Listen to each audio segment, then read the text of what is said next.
Hi friends. So చాలా మంది అడుగుతున్నారు, సార్ చదివింది గుర్తుండాలంటే కొన్ని టిప్స్ చెప్పండి అని. సో పార్ట్ 1 పార్ట్ 2కి చాలా మంచి రెస్పాన్స్ వచ్చింది. సో పార్ట్ 3 కింద ఇది చెప్తున్నానండి. సో డబ్బున్న వాళ్ళు ఎన్ని వేషాలు వేసినా నడుస్తుందండి. వాళ్ళకి రెంట్స్ వస్తాయి, బిల్డింగ్స్ ఉంటాయి, వాళ్ళ అమ్మ నాన్న ఫుల్ సంపాదించి పెట్టుంటారు. వాళ్ళు దాన్ని జాగ్రత్తగా చూసుకుంటే చాలు.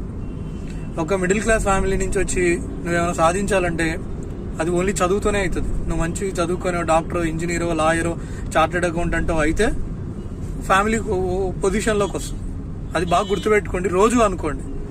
ఇక విషయానికి వస్తే మీకు ఏదైనా గుర్తుండట్లేదంటే దాన్ని ఒక స్టోరీతో కొరిలేట్ చేసుకోండి, కొండ గుర్తుల్లా పెట్టుకోండి.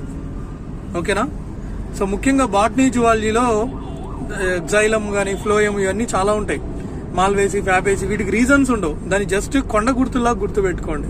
అంటే దీనికి ఇలాగా, ఇప్పుడు for example Mizoram capital Aizawl, దానికి లాజిక్ ఏముంది? మిజ్ ఐజ్, మిజోరాం